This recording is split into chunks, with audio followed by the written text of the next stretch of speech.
Coucou mes licornes, j'espère que vous allez bien. On se retrouve aujourd'hui pour une vidéo super sympa où je vais vous donner mes 10 conseils pour avoir un bullet journal de girl boss. C'est parti.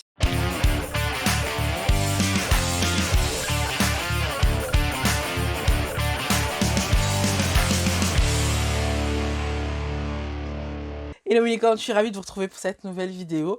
Alors sachez que cette vidéo à la base devait être un plan with me où je voulais vous montrer comment je mettais en place mon setup. C'est ce qu'on appelle un setup, c'est-à-dire mettre en place son bullet journal pour bien le commencer et pour après avoir toutes les collections dont on a besoin au moins au début pour voilà, mettre en place l'année. Seulement ces temps-ci, je suis plutôt happy planner, vous allez le voir dans une vidéo prochaine d'ailleurs, parce que je vous ai fait le setup également de mon happy planner et pour le coup, je l'ai fait vraiment en vrai, en live pour mon vrai happy planner, hein, pour le coup. Voilà, en ce moment, je suis pas sur bullet journal. J'avais besoin de quelque chose de carré qui me permette vraiment de m'organiser et de voir venir et qui permettait vraiment de m'organiser plus tard, plus tard, plus tard, plus tard. On peut le faire sur un bullet journal, mais c'est un peu plus compliqué, il faut mettre des trucs en place et tout. Moi, j'avais besoin de taffer parce que, en fait, ce mois-ci a été, très compliqué au niveau du moral. Du coup, j'avais pas forcément envie de bosser et du coup, il y a plein de choses qui sont accumulées et là, il faut vraiment que je taffe parce que j'ai envie de prendre 2 semaines à la fin, du mois de décembre. Donc voilà, il faut que je bosse beaucoup. Du coup, je vais pas mettre en place un bullet journal avec vous. Je vais peut-être faire ça pour l'année prochaine. Par contre, cette année, ce que je vais faire, c'est que je vais vous proposer 10 conseils si vous voulez mettre en place votre bullet journal. 10 conseils qui vont vous aider à le faire, tout simplement, à le mettre en place. 10 conseils qui vont vous aider à avoir un bullet journal de girl boss. Donc, eh ben, c'est parti pour mes 10 conseils. Premier conseil que j'ai à vous donner, et j'arrête pas de vous le donner, donc je pense que vous connaissez la musique, mais au cas où vous seriez nouvelle ou nouveau sur la chaîne, vous voyez, il est là, il est jamais loin. Lisez la méthode du bullet journal de Ryder Carroll. C'est l'inventeur du bullet journal. Je pense que c'est la personne la plus à même à vous expliquer comment mettre en place votre bullet journal, comment tenir un bullet journal pour de vrai, parce que ce que vous voyez sur YouTube, ce que vous voyez sur Instagram, ce que vous voyez sur Pinterest, sur le bullet journal, en fait, ce n'est pas le vrai bullet journal. Le bullet journal s'adapte à vos besoins, s'adapte, on en reviendra plus tard, mais le bullet journal, le vrai, en fait, c'est pas forcément des trucs jolis, c'est pas forcément des trucs mirobolants. Le vrai bullet journal, en fait, c'est juste un carnet, un crayon, où vous écrivez ce que vous allez écrire, c'est marre. Donc, c'est hyper important qu'il vous explique comment ça fonctionne vraiment. Pourquoi c'est important que vous fassiez plus attention au contenu qu'à l'aspect de votre bullet journal. Deuxièmement, bon, vous allez me dire c'est quelque chose que je suis pas en train d'appliquer.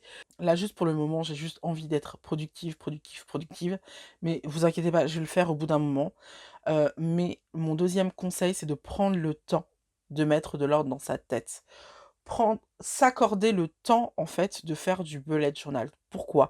Tout simplement parce que le bullet journal, ça va vous aider vraiment à mieux comprendre ce que vous avez dans la tête, ce que vous avez dans le cœur, ce que vous ressentez vraiment, ce qu'il y a vraiment en vous.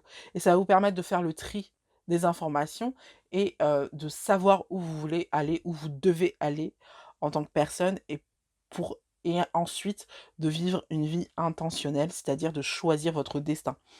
Pour choisir votre destin, il faut que vous fassiez l'ordre dans votre tête et faire de l'ordre, faire le tri de ce qu'on a dans la tête, ça prend du temps.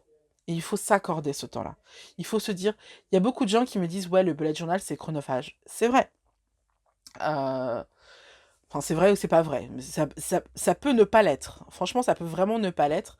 Si vous avez vraiment envie de passer peu de temps dans votre bullet journal, vous pouvez faire 5 minutes le matin, 5 minutes le soir, c'est marre. Donc, le bullet journal, c'est le bon moyen d'investir sur soi, d'investir du temps, d'investir de l'énergie, voilà, de se dire, ok, je m'accorde ça, je m'accorde ce temps-là pour prendre soin de moi.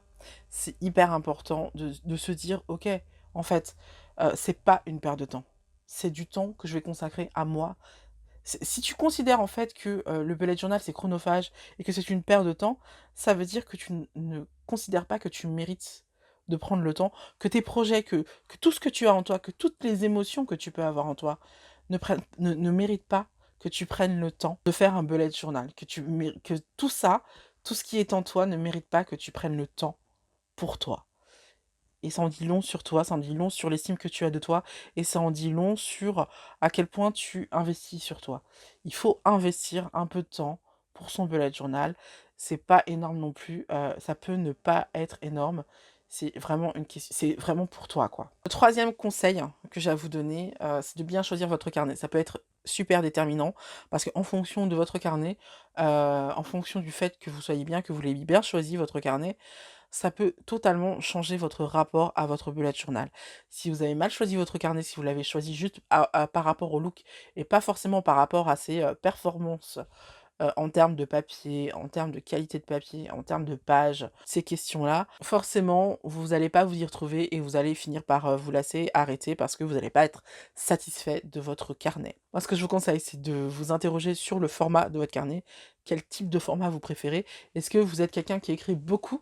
Dans quel cas, il va falloir quand même un format assez conséquent, genre B5 ou A5 minimum. Et est-ce que vous êtes quelqu'un qui a un petit sac à main et qui veut pouvoir mettre son bullet journal dans son sac à main, et auquel cas, il va falloir prendre un carnet un petit peu plus petit, genre un B5 ou un 6. Vous allez aussi voir le nombre de pages, parce que si vous êtes quelqu'un qui a besoin d'écrire énormément, qui a tendance à faire plein de pages en fait, vous allez avoir besoin d'un gros nombre de pages, et qui dit grand nombre de pages, dit forcément peut-être un grammage un petit peu moins important, c'est-à-dire que, sauf si vous faites du dessin, vous n'avez pas besoin d'un papier qui fait plus de 100 grammes au mètre carré. Maintenant, si vous faites de l'aquarelle comme moi, ou si vous aimez bien dessiner et tout, vous allez taper plutôt sur du 160 grammes au mètre carré. Par contre, il va falloir descendre en page parce que les carnets de 160 grammes au mètre carré, en général, ils font pas plus de 170 pages, 178. Je crois que c'est le plus que j'ai vu, mais sinon c'est plutôt autour de 160 pages. Vous allez aussi faire attention aux petits détails, c'est-à-dire est-ce que vous avez besoin d'une pagination? En général, moi je vous conseille d'en avoir une. Est-ce que vous voulez un carnet où à la fin il y a des pages avec des pointillés qui vous permettent de déchirer les pages pour au cas où vous aurez fait une boulette et vous voudriez changer votre page ou pour quelque raison que ce soit. Des fois c'est pour juste pour noter un truc pour pouvoir le donner à quelqu'un d'autre ou alors à la dernière page on a une sorte d'enveloppe, une pochette en fait à soufflet qui permettent de mettre par exemple des planches de stickers ou des trucs comme ça. Quels sont les petits détails qui peuvent ajouter quelque chose à votre carnet? Mon quatrième conseil, c'est que avant de commencer votre bullet journal, avant de le mettre en place, je vous conseille vivement de faire la liste de toutes les collections dont vous avez besoin. Une collection, ça va être une page sur laquelle vous allez réunir toutes les informations dont vous avez besoin sur un sujet en particulier. Par exemple, vous pouvez avoir une collection de mots de passe dans lesquels vous allez réunir tous les mots de passe de tous les sites internet qui vous plaisent. Vous pouvez avoir une collection de vos restaurants préférés, par exemple, surtout si vous êtes critique culinaire ou un truc comme ça peut être hyper intéressant d'avoir ce genre de page. Moi, j'ai une page sur mes contacts presse. J'ai une page aussi où je traque mes réseaux sociaux, c'est-à-dire où je note l'évolution de mes réseaux sociaux. J'ai une page en fait où je traque aussi mes revenus. Comme je suis youtubeuse, j'ai souvent des revenus par-ci, par-là. Donc je fais toujours au début d'année une page où en fait je donne toutes les revenus que je peux avoir, soit avec YouTube, soit avec les affiliations, soit avec les coachings. Donc voilà, je réunis tous les moyens que j'ai d'avoir de la rémunération et comme ça me permet de faire le total à la fin du mois, combien j'ai gagné ce mois-ci et ça permet aussi de voir par rapport aux autres mois de l'année, comment j'ai évolué et quels sont les mois où je fais le plus d'argent, quels sont les mois où je fais le moins d'argent. Bref, faire la liste des collections dont vous avez besoin, c'est hyper important pour avoir un carnet qui est vraiment efficace pour vous. Parce que comme je l'ai déjà dit, vraiment, ce qui est important, c'est de faire évoluer votre carnet à vos besoins. Cinquièmement, je vous conseille plutôt de faire le setup en plusieurs fois. Pour pas que ce soit trop relou, en fait. Pour pas que ça vous dégoûte du bullet journal.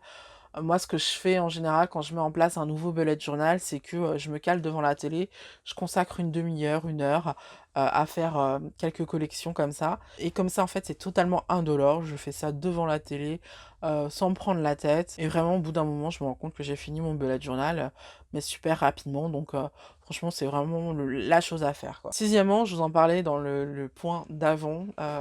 C'est hyper important de s'approprier le bullet journal et vraiment de le faire évoluer en fonction de vos besoins. C'est-à-dire que, moi j'ai du mal avec les trackers par exemple, les trackers d'humeur, les habit trackers, tout ça, j'ai vraiment du mal. Par contre, il y a des fois où quand je me donne un nouvel objectif en fait, si je veux atteindre ce nouvel objectif, il faut que je le traque. Il faut que je m'oblige en fait à noter à chaque fois que j'ai fait l'habitude qui me permettra d'atteindre cet objectif-là. Je vous conseille vraiment de faire évoluer votre bullet journal, vos collections, vos trackers en fonction de vos nouveaux besoins, franchement en fonction des choses que vous voulez faire, des directions où vous voulez aller, parce que bah, ça va vraiment vous aider, ça va vraiment vous accompagner. Si vous contentez juste de faire le bullet journal de tout le monde, ça va forcément pas être intéressant pour vous et vous allez arrêter, vous allez vous lasser parce que bah, autant vous acheter un agenda tout fait en fait. Mon septième conseil, c'est que surtout quand on commence le bullet journal, quand on n'a jamais tenu un bullet journal, c'est less is more. C'est-à-dire que au lieu de vouloir décorer un maximum votre bullet journal, de vouloir faire des trucs et des machins, contentez-vous de l'essentiel, contentez-vous de vous rappeler pourquoi vous tenez ce bullet journal. D'ailleurs, je vous invite vivement, comme Ryder Carroll nous pousse à le faire, à vous écrire une petite lettre d'intention au début de votre bullet journal pour vous rappeler pourquoi vous tenez vraiment un bullet journal, quelle est la vraie raison, et vous dire en fait à chaque fois que vous commencez à vous lasser, à chaque fois que vous vous détournez de ce bullet journal, non, en fait, je tiens un bullet journal pour ça. Je vais continuer de le tenir pour ça parce qu'il faut que je fasse les choses comme ça. Donc vraiment, toutes les décorations et tout, c'est vraiment pas important. Le plus important, c'est que le bullet journal vous accompagne vraiment dans vos projets et que il vous permette vraiment d'accomplir les objectifs que vous vous fixez. Donc c'est pour ça que je commence à ne plus avoir de voix. Donc c'est pour ça que je vous invite vraiment à faire du less is more, c'est-à-dire à vous concentrer sur l'essentiel. Le huitième conseil que j'ai à vous donner pour avoir un bullet journal de girl boss, c'est d'accepter vos imperfections. Il y a trop de nanas ou de mecs qui commencent le bullet journal et qui sont saoulés en fait parce qu'ils ont raté telle ou telle collection, ils ont raté telle ou telle présentation et tout, et ils ont envie de balancer leur carnet. Le bullet journal n'est pas là pour faire joli, le bullet journal n'est pas là pour figer les choses sur le papier, le bullet journal n'est pas là pour être vu par quelqu'un d'autre que vous. Le bullet journal est là pour vous accompagner dans votre quotidien et pour vous aider à atteindre vos objectifs. C'est sa seule raison d'être. Donc à partir de ce moment-là, si vous avez raté, si vous avez foiré je sais pas quoi, si vous avez mis une tache d'encre sur votre bullet journal, on s'en fout, on s'en bat les glaouis. Ce n'est pas grave. Soit vous mettez du Tipex, soit vous rayez, vous sautez une ligne, vous faites ce que vous voulez, mais on s'en fout, ça ne veut pas dire qu'il faut arrêter votre bullet journal. Il n'est pas là pour faire joli, donc on se calme, on arrête de psychoter et on accepte ses imperfections. C'est aussi hyper intéressant de voir l'évolution, par exemple, quand tu fais des fautes d'orthographe. Moi, je suis retournée sur mes anciens bullet journal et je me suis rendu compte qu'avant, je faisais énormément de fautes d'orthographe sur le mot paraître. Que j'écrivais de manière totalement what the fuck en fait. Et le mot paraître est hyper important et c'est marrant que je fasse une faute d'orthographe à ce mot-là qui veut dire énormément de choses en fait.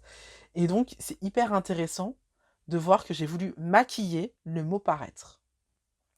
Donc ça dit beaucoup de choses en fait. Les imperfections qu'on fait peuvent dire beaucoup de choses. Faut pas avoir peur de son côté sombre en fait. Et donc faut pas avoir peur de ses imperfections.